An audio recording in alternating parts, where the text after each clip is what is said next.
Welcome back to the Chill Sounds and Breakdowns podcast. We have a very, very good one because today we have the person who saved Daniel Alvarez's life at Chill Sounds and Breakdowns, but we have the honorable, the great, the awesome CK Wisteria. What's going on, my man? Not much. I don't think I actually saved his life. He was doing all right. He didn't need an ambulance or anything. He just I don't know. He was having a rough time. He was having a rough time, but he was he was still compatible with life. You know, he was doing all right. True. He was doing okay. Yeah, it was kind of weird when he started talking about it, where he was like, "Yeah, I think you asked him, is like, oh, when's the last time you ate?" He's like, 2 days ago.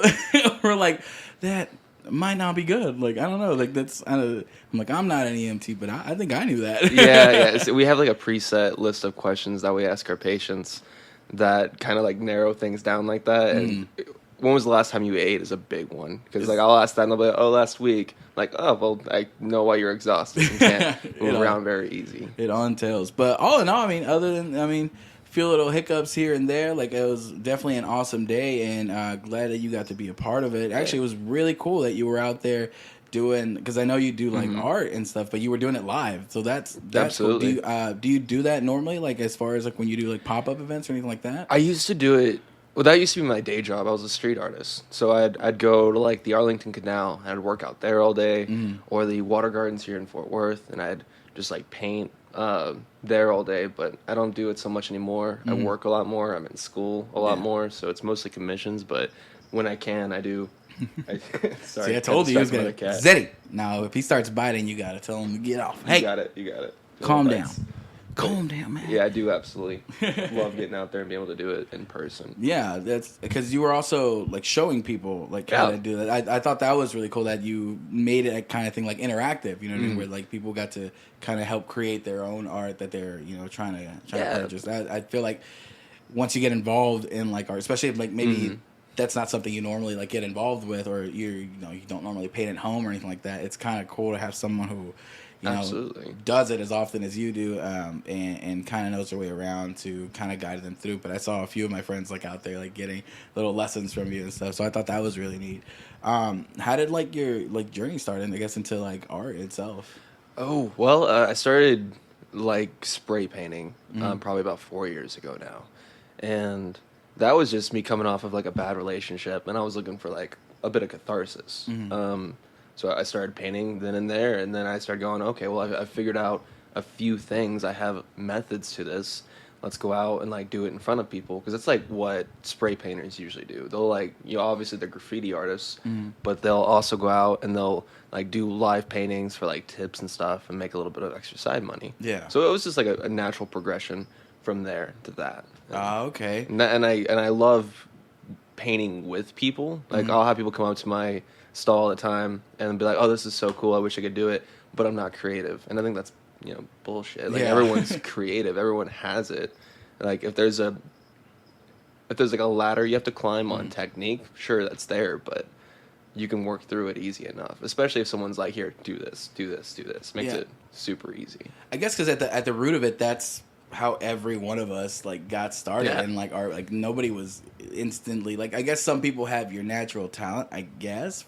But even then, it's just, I think everybody has like that natural talent. It's just being able to build off of it. And I guess some people get discouraged seeing like final products of stuff and being like, I don't know how to do that. Like, I don't know how to get there. But like you're looking at the finish line. You got to look at like how to, like where you're going to start off to get these things. So I think that's really neat that you get to help like people kind of maybe even discover in themselves like, oh, I might have a knack for this, and I think you're right. Like the creativity thing, a lot of people think they don't have like the creativity like gene or like just inspiration or something. But I think most people sometimes take for granted also their creativity in other aspects, and maybe not be painting or something like that. Like people who do manual work, like there's an art to that. Like there's an artistry to a lot of things in creativity that becomes part of like just your everyday life that you just take for granted, and you realize that like other people don't know how to do that. Like their brains don't think the same way. Completely right. To like get inspired. So I think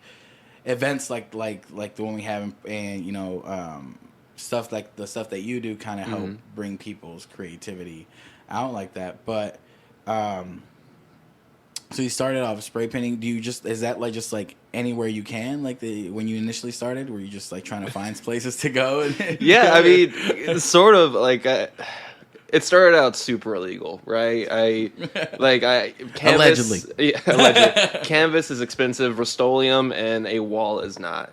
So like I'd go by Home Depot, and then I'd go somewhere, and I would just try. I'd paint. I'd look up ideas that people had on YouTube, and they were like, "Yeah, just do this," and I'd be like, oh, "Okay," and sure, it would look like shit at first, like you were saying. Like we all look at this final product, and we're not going to be pleased with it our first few goes around, but if you don't like your final product, you're not done with your painting. Is what I'm on now. Okay. Like so, I make tons of stuff that I'm like, oh, this looks horrible, but then I add another layer and another layer and another layer, and it looks completely different after like a few more days or weeks or whatever. Like you can just keep going until it's something worth keeping on your wall. Yeah, I guess the idea of like it's never really kind of art is really never finished if you really want it to be because of growth and like progression and just like life in general. Yeah. So people, same thing you get like with musicians, like they'll write a song today and it's missing that one thing and maybe they don't find it till, like you said, like a few weeks, a month, a year later. You have artists revisit songs years later and be like, oh, like this is a totally different like game now, because of not only what you learn skill wise, but what you experience like in life. Absolutely. Like you were saying, you know what I mean? Like you came off a breakup that led you into creating, taking whatever you were feeling, whether it was like pain or, whatever you're remembering, and take that and turn it into something and beautiful. And I think that's what a lot of artists get the ability to do. Oh, absolutely. Yeah. The outlet and just being able to, it's basically just like transforming like energy. You take whatever life hands you and try to create something out of it, whether you're a musician or a painter or if you write, it's kind of just taking your own experiences and kind of helps create the idea, I guess, of community around it, because we're a lot similar. Like, I mean, it's always like cheesy and corny to say, but we're a lot more similar than we try to absolutely become different. So it's just like the human experience kind of thing. Yeah, we're all just upset, Yeah. We're all just doing something with it. You really are. And when you can take it and turn it to a positive for yourself and also somebody else, whoever's like looking at your artwork, you never know what they're gonna take from it. As far as like, you can paint something and it makes you feel a certain way, but someone else looks at it and gets something completely different. Like death of a writer, right? Yeah. I love that theme, because like whatever you put out there, it isn't for you anymore. Like you're gonna have your own feelings about it, but someone's gonna see it and go, no, this is what it's supposed to mean. This is what I take from it. And I dig that. I think that's really cool. How we all have our own inflection. There's no real control once you create it and put it out there. Then you no longer really, you get to be a deciding factor of what that means to people. Just like with anything you say and stuff like that. Yeah.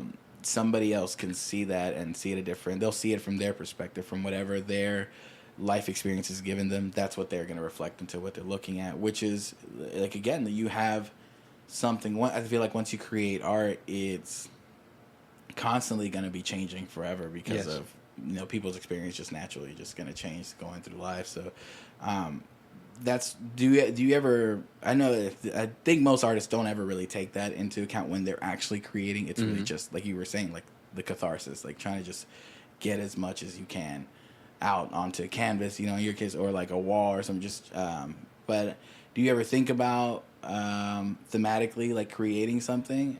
I've tried a lot of times. Like it's not something I do much anymore, but like I'll go with certain like palettes and themes and like shapes and structure that I think will like yield this kind of effect that I'm looking for. But at the end of the day, like someone's gonna look at that and take something completely different, like we just said. Yeah. But yeah, I have tried, or I'll try to make things look bright and happy or moody or whatever.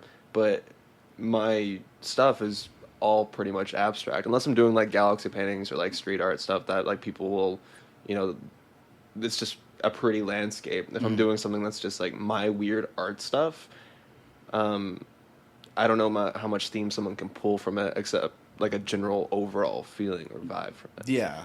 So. And which, I've always honestly been a bigger fan of abstract art because of that reason. Because literally I can look at anything, and whatever makes me feel like it's right. You know what I mean? Like it's gonna be right because the painter had an idea for it, I'm sure. But at the same time, it's still making an emotional reaction. And I normally get that a little bit more because when I see something like a portrait, or landscape paintings or anything like that, I try to comprehend. I look more at the skill level and be like, oh, that looks really pretty. Like this was done like that. But on abstract, I feel you get a lot more participation. I guess in it, and you I think if you feel a little bit more part of it. That's why like I love like modern art. Like is always like my favorite. Like those museums to go to because it's always some wild shit that I'm just like, this is cool. Like, they were on something. They were feeling something when they went for it. Yeah, no, I appreciate that too. Like I forgot whose exhibit I went to. I think it was a few years back at the DMA, but it was the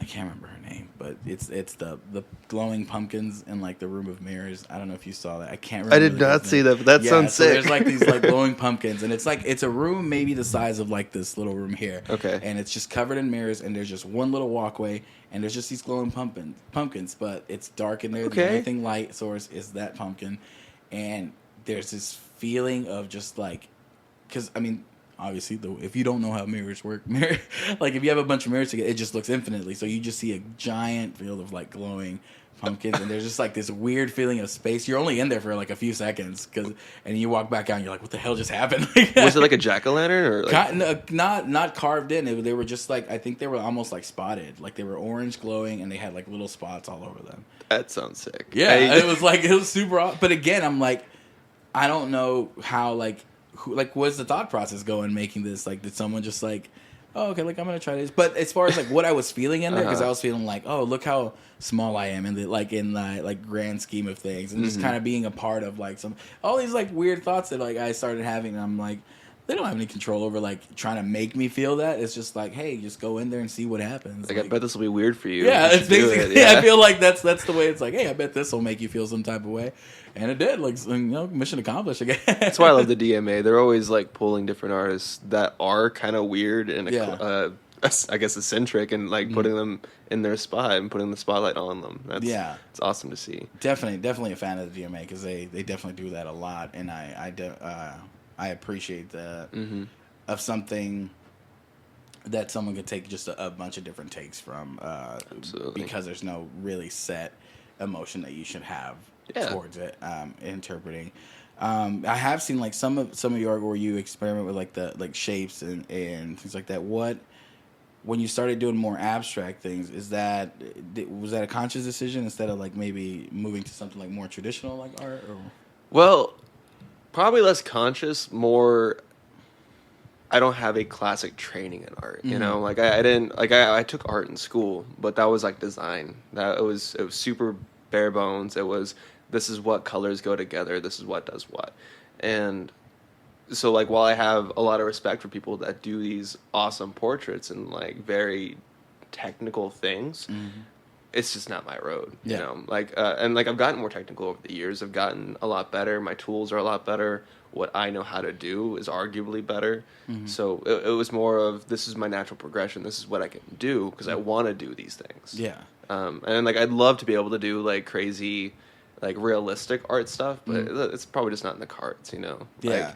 Like we were saying earlier, some people are, you know, everyone's creative, but some people are just, you know, gifted. They just have that. Yeah. And these people that are crazy realistic, sure, they've drilled for like decades to be as good as they are, but they also walked out and they're like, I can do this as well. You know, it was just their gift. And it goes to also like explore, because even those people who like are very classically or, you know, traditionally trained and like schooled, eventually sometimes get to a point where they want to use whatever they learn and create something completely new, you know, something that's different. You see that a lot with artists who, you see artists who, they can sing and belt out these notes, but they rather like do some really weird songs that like with some weird vocal techniques, because it's not, they're saying like, oh, well, you could sing, you know, traditional songs and just be really good at it, but also it's like, I want to use, you know, what I have to create something, you know, new, something that interests you. I was talking to the owner, actually the guy that brought the ramen truck, Jesus, who runs Kintaro, and I was speaking to him, and he's like, yeah, like I know how to make the regular ramen that's gonna sell and stuff like that. But I also like I need to make things that are gonna inspire me to want to keep doing it. So he was working at a place for a time that he owned that kind of was cutting down that inspiration, being like, no, just we're just gonna make the dishes that like people want and that they sell. And it was kind of like killing that spirit for creativity and for actually cooking. And this man had been doing being a chef for like over 9 years at this point, and his spirit was dying because he had to keep creating. He couldn't evolve like his creativity. He wasn't allowed to explore it. And now with Kintaro, he still gets to do the traditional things that he started his passion for, but he gets to experiment and still make his own things. Because like apparently ramen like broths are like traditionally take like 60 hours to make. Yeah. And he was like, and then there's different like adaptations that have been done, and he just how like reigniting the passion with creativity. But you say you don't have a lot of time for like art anymore. So what are you up to now? You were saying you were doing school, like. Yeah, I'm currently in school for paramedicine. Oh, okay. And it's hard as hell. So like I've heard anything literally almost in medicine if you go to study, like it's hard. It has an 80% fail rate. So like it's already, oh my god, there's a lot of attrition. It is very difficult. But like, also I love it, So like I'm doing well just because this is my field. This is where I'm happiest. I get to help people. I get to learn these crazy procedures that can save lives. And that's, for me, that's like everything. But some stuff had to take a back seat, unfortunately. Like I can't paint as much. I'm not writing as much. But I don't know. I'm over there at Brookhaven, and every day I get to like get up and go learn something new, learn something cool, and everything else. What do you think was like a moment when you realized you really like loved doing that? Wanted to like do like medicine and stuff. Oh God, man, probably when I was a kid. Yeah. Honestly, just because like when I was a child, I wanted to be a doctor because I understood doctors to be people that were like helping and healing. And then as I got older, I was like, okay, well, I don't got doctor money. That's probably not in the cards, but I can still do these things. And I especially like that it's pre-hospital care. I like walking into these ugly situations. I'm seeing people in the worst days of their lives, know, and I get to go, let's stop this, let's pause it, and let's figure out a way we can heal this and move forward from it. It's just, I don't know. I don't know if I can put a specific timestamp on when I got into it, but I can remember being like a 9-year-old kid and buying like first aid manuals just so I could know what to do if things happened. Really? Like I learned CPR from a first aid manual. I learned crappy CPR from a first aid manual because it's like a 1980 edition. Okay, yeah. But like I also knew how to like splint an arm and do band-aids and stuff. And then as I got older, I just started doing that. Eventually my friends were like, oh, Connor might know what to do with this. And that evolved. That's where I'm at today, first responder.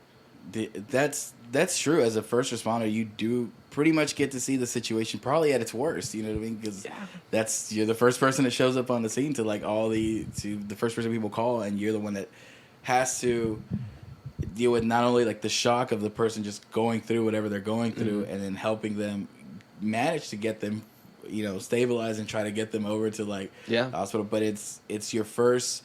At least for anyone stuck in that situation, once you see, the paramedic arrive, like that's when you get your first kind of like sigh of relief from like, okay, like somebody's coming to help. So it's that, or it's the opposite. Like, really? It's how do you get the opposite? Well, I also respond to psychiatric calls. Okay. So like it's, oh my God, I'm having a heart attack. The paramedic's here to help me and do whatever they can to save my life, or it's I'm having a psychiatric breakdown. And this person wants to take me to the crazy house, and obviously I don't want to do that. Yeah. I'm not there to like lock away anybody, but there comes points where we have to like separate people if they're trying to hurt themselves or hurt other people, and we have to de-escalate that situation. Not everyone's happy to see me there, or it's like a private thing. Like I don't know, someone has like an embarrassing medical issue, what they consider embarrassing at least, or their family doesn't believe in like mental health or intervention, anything like that. Wow. So they see me show up there, in a uniform with other people that are kind of starting to control the situation that's gotten out of hand, and they don't like it. They get upset. Especially like domestic abuse calls. Oh, I hate to get into something serious like that, but like that's all the time for me. They call us out for these calls that have just gotten out of hand. Someone's hurt. These people obviously need to be separated. they see me there, and I'm stepping into their marriage. I'm stepping into their relationship, and that is a big no-no for them. So I've had dudes get I've had men and women get super pissed at me for being there. I've seen that quite often whenever you see like domestic disputes that like even sometimes when you try to get in between because you see like someone abusing the other person, and the other person gets like also starts like hurting you and you're trying to help them because it's again you're like it's I guess sometimes I feel like this is our problem, like we're trying to take care of it, but at the same time you're there because it's like I don't want any of you to hurt each other, like, and it's not as black and white like in that situation for them. And again, it is someone coming in, and I guess I totally like forgot about situations like that. And the psychiatric ones are also pretty wild. That you would I didn't even think about running into people whose families don't believe in like really like mental health treatment. Like that's gonna be a wild one. Man, it's a mixed bag. People either believe in like healthcare or they're adamantly against it. Like I'll show up for someone who's having. The other day, I had a kid that was having a diabetic emergency, right? Mm-hmm. And none of them knew that he had diabetes. He had developed it at a super young age, but his blood sugar was super low. So he was very confused. He was disoriented. He needed to go to the hospital. He needed to have sugar pushed so he could, get back to himself and get healthy. That low? Wow. Yeah. But his family, his dad was like, he doesn't need this. This is bullshit. You shouldn't be here. This is embarrassing. He'll just walk it off. And I'm like, he's not going to walk it off. This kid will die. And I don't know.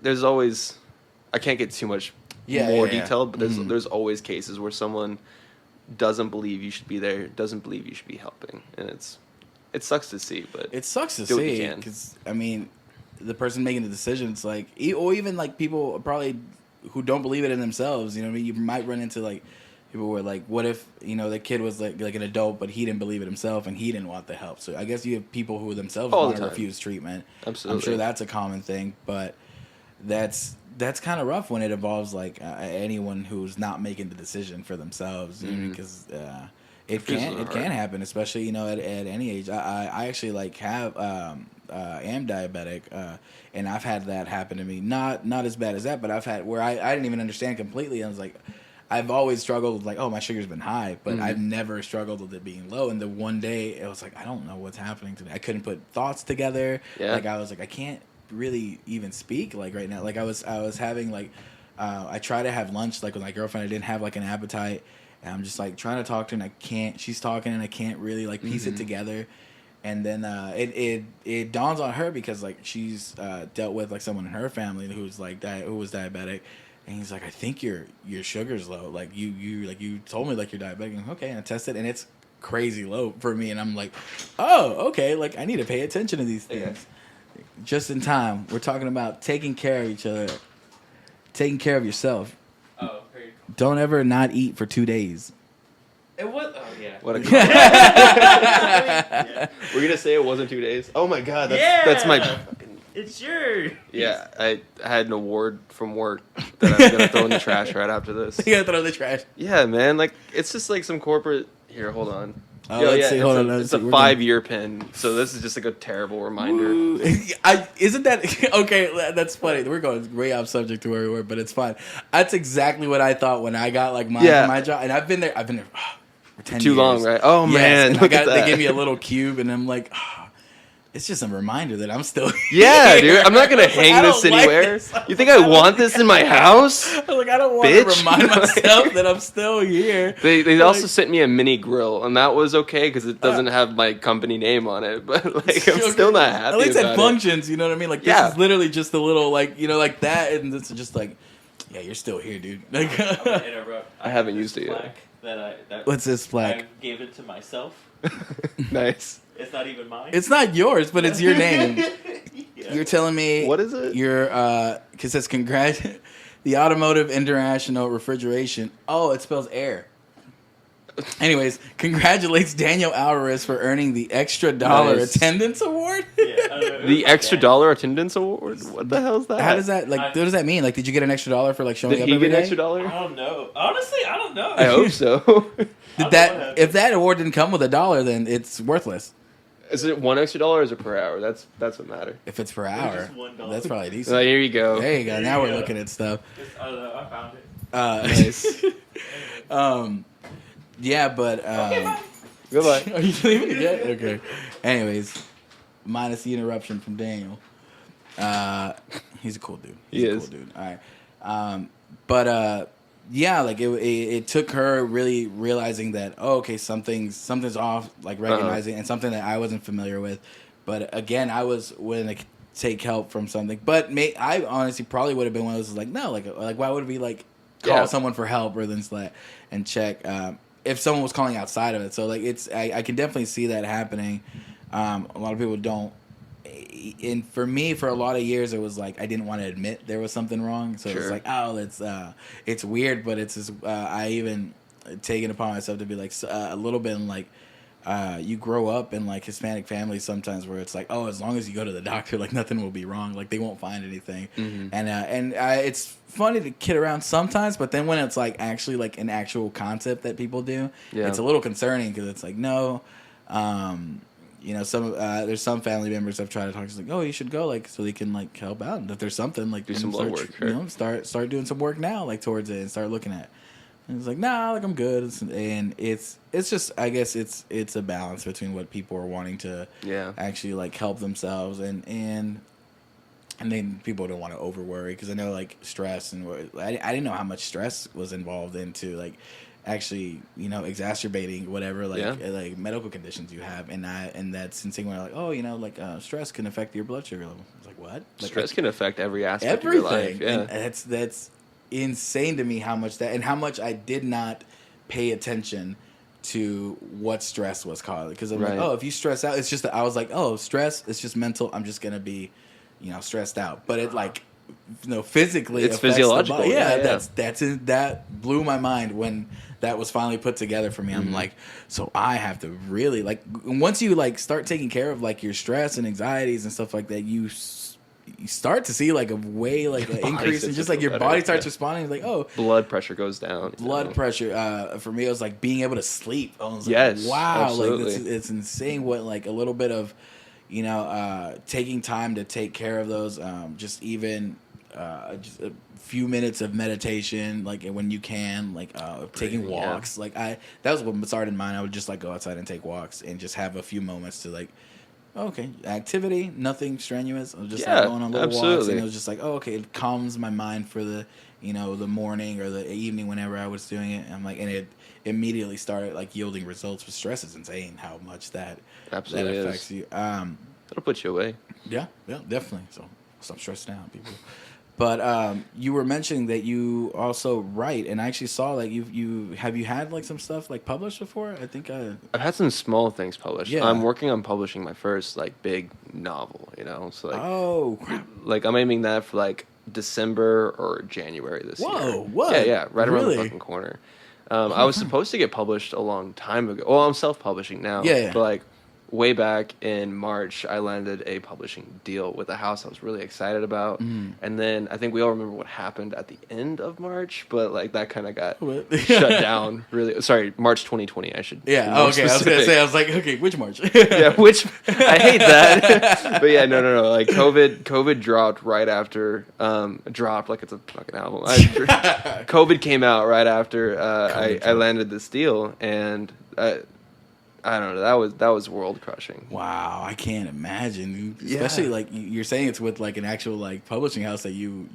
I was super excited because like, it's a lot of work to get that. Not just like writing the book is the easy part typically. Like you'll get that out. That'll feel good. You'll enjoy what you're doing. You'll get it edited. You'll be like, yeah, I have a book.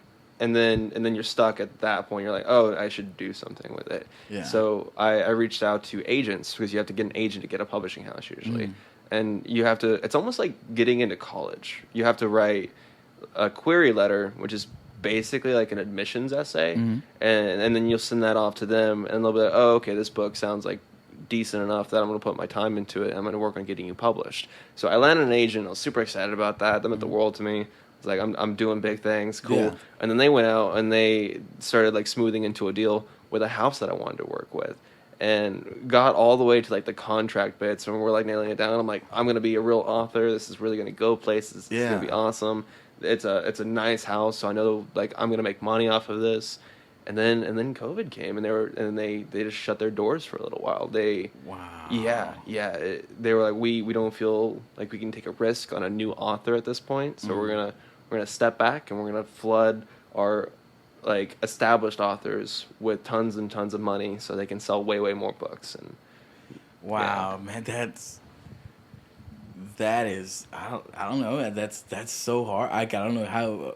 I can't even put it into words. It like that's sucks. probably exactly like I was like can't even like say anything. That sounds awful. Like to be that close. Yeah, I had to sit down and just breathe it out and be like cool with it. Like that's fine. Now I'm self-publishing. I'm doing it on my own, and which is harder. I'll say that. Yeah. But like every bit of profit I get goes to me. Every bit of accolade that I get goes to me. So I'm still excited for it. You get that, and man, it's one of those that's intensely, hard, I guess, when it happens, but I guess you have to take as much as you can, like learn from it, and like what you gain from the whole process of it, and figure out a way to still come out with like what you need to, like you still put work into like creating like this book, and for one step back to just bury that would be just awful. Like that's not what your work merits. I guess Speed is talking about that. What's the book about? Well, it's called The End of Echoes, and it's this like paranoid cyberpunk thriller that I got going on. It's very action oriented, and I don't know. I used it as kind of a like way back when I started writing it. It was a way of talking about what I feel is culturally and structurally wrong with our government, and then that just kind of segued into like what kind of relationships I'm interested in characters seeing. Okay. So it's very damn. If I had my like summary on me, that'd be really sick right now. But very a lot of conflict between government and like underground and everything in between. Without spoiling things, because I'm getting into that right now. Yeah, I'm trying not to. It's I don't know, man. I'll send you a copy. Yeah, absolutely. I am honestly, as soon as you said that, I was like, that's so cool. I had a similar experience when like I met someone who was an author and who was like from here, and I like it just blew my mind. I was like, wait, you write books? And it's like, yeah, and it's like, oh, and they were from here. They were from Fort Worth. And like, oh yeah, like I have a series. And I'm like, that's insane, because like writing a book seems so. It's when you're out of your, like I said, I'm creative. Like I feel like I'm creative in like some things that I create. Like I'm a musician, so I'm like, oh, I know how to write music and stuff. But seeing someone else create an art form as far as like a book goes, I'm like, I don't know how to do that at all. Like I don't know how. Like where would you start? It's kind of what I don't know how to do that. But you did it. Yeah, you know what I mean? Like so, like there's things that you find how to do, and that's a fascinating journey, because like you at one point decided it's like, oh, I like writing this and I'm gonna write a book. Maybe not all at once, but maybe it built up. Like I said, it started off with like you just finding a way to speak about these situations, these things, and eventually on your way there pretty much taught yourself and figured out a way how you were gonna write your book. You know what I mean? And, that's just so fascinating to me, like how you had to be able to put that together. Even like I said, without even reading it yet, I just think whoever, because again, like art and books and music, everything is subjective to who your reader is or who's listening or anything like that. But the sheer just effort and put into creating an actual like novel, or like musicians who make albums, all these things is just already commendable, like enough that I'm just excited definitely to read that, especially because like I know the person who's like writing it. That's awesome. That's nice. It's like I'm sure like the music you make, it's what you like, right? Yeah. Like you listen to stuff and you're like, I could do that. That's cool. I want to make my own like spin on it. And that was the same thing for me. I just wrote what I like and what I wanted to see in a book. Yeah. And now I've got this little thingy that I gotta like show other people, I guess. It's like, I guess I'll show other people. I'm like, fine, pay me. Yeah, definitely get paid if you're putting in that much effort. You know what I mean? Because exactly the effort that you put into these things. And one of the things about art that that brings also fulfillment out of everything is the sharing part of it. You know what I mean? Like, it is scary at first, you know, sometimes depending on what. I think any form of art that you create is a part of yourself. So Absolutely. sharing it is sharing yourself with other people. And yes, like, criticism of your artwork will always That's obviously fine. hit home because it hit you because it's at the same time it's you. You know what I mean? Oh like, my so God. it's hard. No, It's gotta be like that nailed something for me because like I sent it off to reviewers. That's what I'm waiting on right now. I have people that are currently reading it that actually like do book reviews. Okay. And then I'm gonna take their reviews. I'm gonna put that on like the face of my book. I'm gonna put that like in the description of the book, like who said this about what, you know. Oh, just that's, like I've always wondered that. Yeah, because like books come with the reviews already. like and like I'm biting my nails because I didn't just send it to nice people, you know. I sent it to people that are gonna look at this and be like, "This was shit. Never write again." And that's just, I don't know. I'm excited and nervous to see what people have to say put the about negative it. comments on. Like, No, and like I've sent it to friends, but you know, friends are always gonna be like, "Yeah, this is dope. This is next level stuff. This is great." But it's when you send it to someone that doesn't know you, doesn't care about you, or like your success, that you really get the heart of it. You really get, oh, this could have been done better here.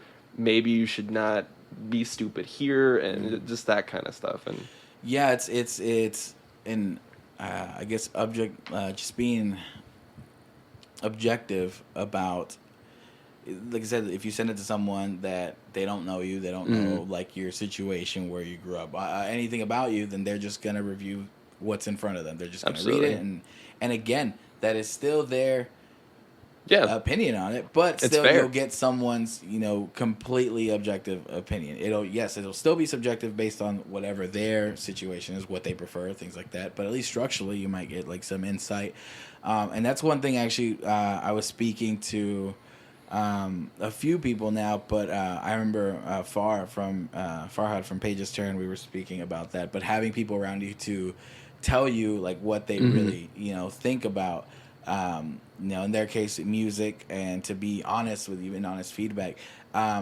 With books, same thing. You'd have to find somebody around you who is going to be honest with you, but at the same time who, I guess in a way, knows what they're talking about as well. Like someone who's kind of versed in it. Because if I definitely, if I read a book, it's definitely out of just pure enjoyment, and I need to do a lot more reading. So if you send me a copy, I want to add. Oh, thanks. That'll help me. That'll help me knock two birds with one stone, right? Because I don't read often, but when I get a book that I like read that I like, I'm just like, this is the best thing in the world. I was like, this is why people, and I literally sit there and I'm like, this is why people read books, like, because this is awesome. Like, again, I think I can't remember who wrote it, but and it's probably the last book I read was Gone Girl, but the way that was written, I was just enthralled, and I was just like, what? Like, this is great. And then I saw the movie, and I'm like, and I used to think, yeah, movies are better, like they're visual stuff, and I'm like, no, dude, like the way I read this book like was way more like detailed, and I like the way this and that, and not knocking movies or anything, but just in this case, I was like, oh, like this is why people like prefer books sometimes, or people just enjoy reading books, because there's a way that, again, with that type of art, you also get to be a little bit more involved in it. You get to, obviously, those voices, there's nothing like audio recorded, so those voices are going to have to be in your head. You're going to have to create what the surrounding like words, the way you're describing your characters, that's the way I'm going to invent a voice for them. More groundwork. And so you get a little bit more participation in the art, which I think is why books get to be a little bit more fulfilling in that case, where you get to kind of be more of a part of it. But that's really cool that you've been working. How long have you been working on that, you think, altogether? Oh man, I started the bones for it probably in like 2019. So not 2019, sorry, more like 2016. Oh wow. Yeah, so a while ago. But back then it was a different idea. Like it was a different set of characters. It was a different issue that I was taking with people, and over time, like it kind of came together. Then I went back and I smoothed it all over and added, like with paintings, I added layer after layer after layer until these bones like had a full body. And most recently, I went back probably 2020 and I refurbished it one last time and just took like another look at it. And the cool thing about this is since it took like 5 years for me to write this big ass novel, I had I got to see all these different stages of who I was. Because I was 18, now I'm 25, you know? And so all this time went into it, all this character development on my side went into it. So I had to see, like, where I went from being a pissed off teenager to being, like, a semi-well-educated and rational adult. Yeah. And I don't know, I loved seeing that. I love seeing, like, the kid that I was grow into, like, the person that I am.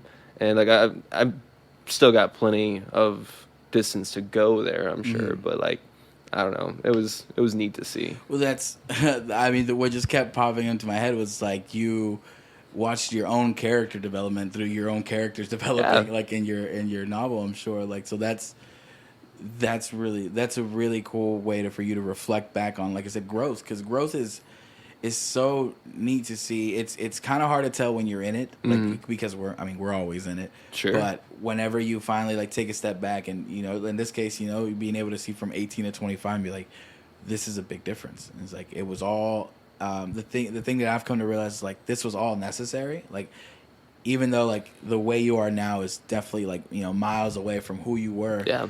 You realize that every one of those parts, however you were, like I've had moments where I'm like, oh shit, like I was really shit here and really, I was like, yeah, but the reason I am as happy as I am right now and as well-rounded, well-adjusted, and more comforting towards people, more empathetic towards people, is because I had this trajectory, you know. So being able to see that through your writing and your novel, I'm sure was super interesting just to like be able to witness. That's a really cool way to look at like your growth and stuff. But I guess, you know, people, you know, artists get to see that because they keep leaving a bit of a footprint like behind them, you know what I mean, with drafts of the same thing, or if you're putting out stuff, like with artists get to see the music they first started out making to what they make now. And again, none of it, as much as like sometimes I feel like we want to be like, oh, you know, like I don't like this song anymore, like it's super old, but you realize like when you take a look at it, it's like, oh, where was I when I wrote this? Like, oh, I had just started playing like maybe a few months ago, this and that, like this is as best as I could. And it's like, look at it now, like look at it as I kept going with it. Or you realize like when this situation arose, you know, let's say a breakup, you know, losing a friend, anything like that, seeing how that affects you, and being able to see back the highlights of you know, life, just in like what were the ups, what were the downs, and they're all part of, you know, the art you created along the way. So that's really interesting, and I wish you the most luck on that. Hey, thanks. I know we're giving you as much. Definitely send anything you can our way as you can. We'll push it as much as possible, because like, you want like a hard copy, or you want a PDF? Oh, yeah. Whatever you want to send me. If you got books, I'll buy a book. Like I said, I'll be your first customer if anyone. Hey man, I appreciate you. Because yeah, that's the whole point of like I love about doing the podcast, is that I get to talk to people about what they're doing, passionate about. That's like literally that's one of my favorite things to do before I was doing podcasts. Like talking to someone about something they love and they're super interested in. Like you'll have me. Like I don't care what it was, even if I didn't know about you. I was like, I was like, okay, explain it to me. Like, what do you mean? What is this? And that's all this is. I'm literally just talking to people who enjoy doing something and they get to talk about it. That's sick, you know? man. And so I just get to learn so much from people. And if we can help, and if this can help, because that's the whole point of what we want Chill Sounds to be going forward, is just something to showcase community, to see all these people come from different, you know, different backgrounds, different parts of town, different parts of everywhere. And being able to realize like, oh, we can culminate together. We have some things in common. Maybe I don't listen to this artist or this type of music, but you know, it's got something in common that I can hear with this. Like maybe I didn't come for music, came to see some art, and you see some, you know, you want to try some food that's there and something different you haven't tried before. Again, it's all about discovery. It's all about showing love, how, you know, love literally brings us all together, and we just have such a fun time. Again, Chill Sounds, I think, made a really good example of that, of everybody that came together.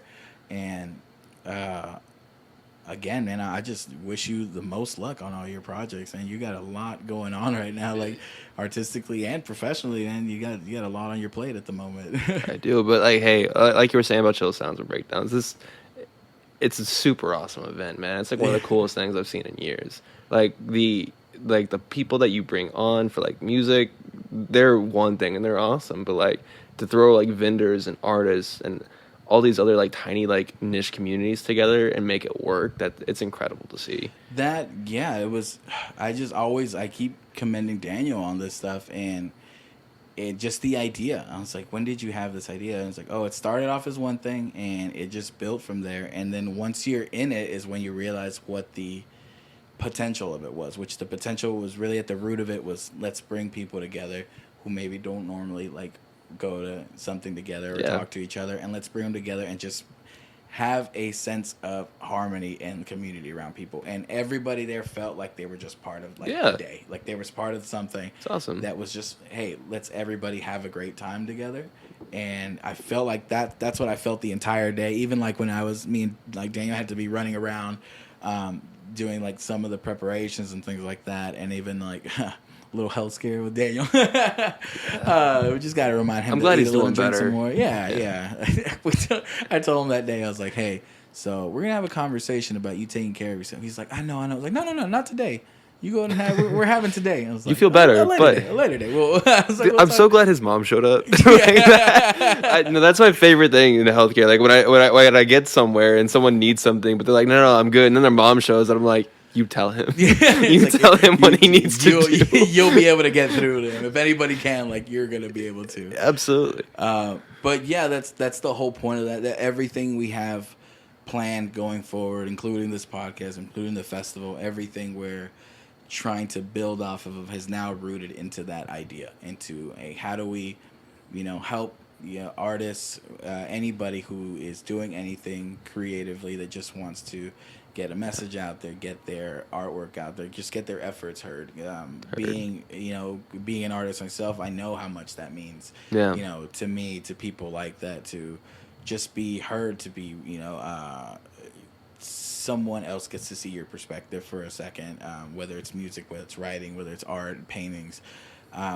It's just spreading a part of yourself to like people, and then to be accepted for it, and people being able to enjoy it and partake it and get a new perspective on things. Incredible. Is incredible. Yeah, it's great. It's one of the things why I enjoy this podcast as much, because as much as I enjoy talking to people about their passion, it also shows me how many different types of people there are, and how many different other just lifestyles people have had. Like, people have lived a different life than I have. And it's just, perspective is, I think, one thing a lot of people either restrict themselves from or lack because they won't open themselves to it sometimes.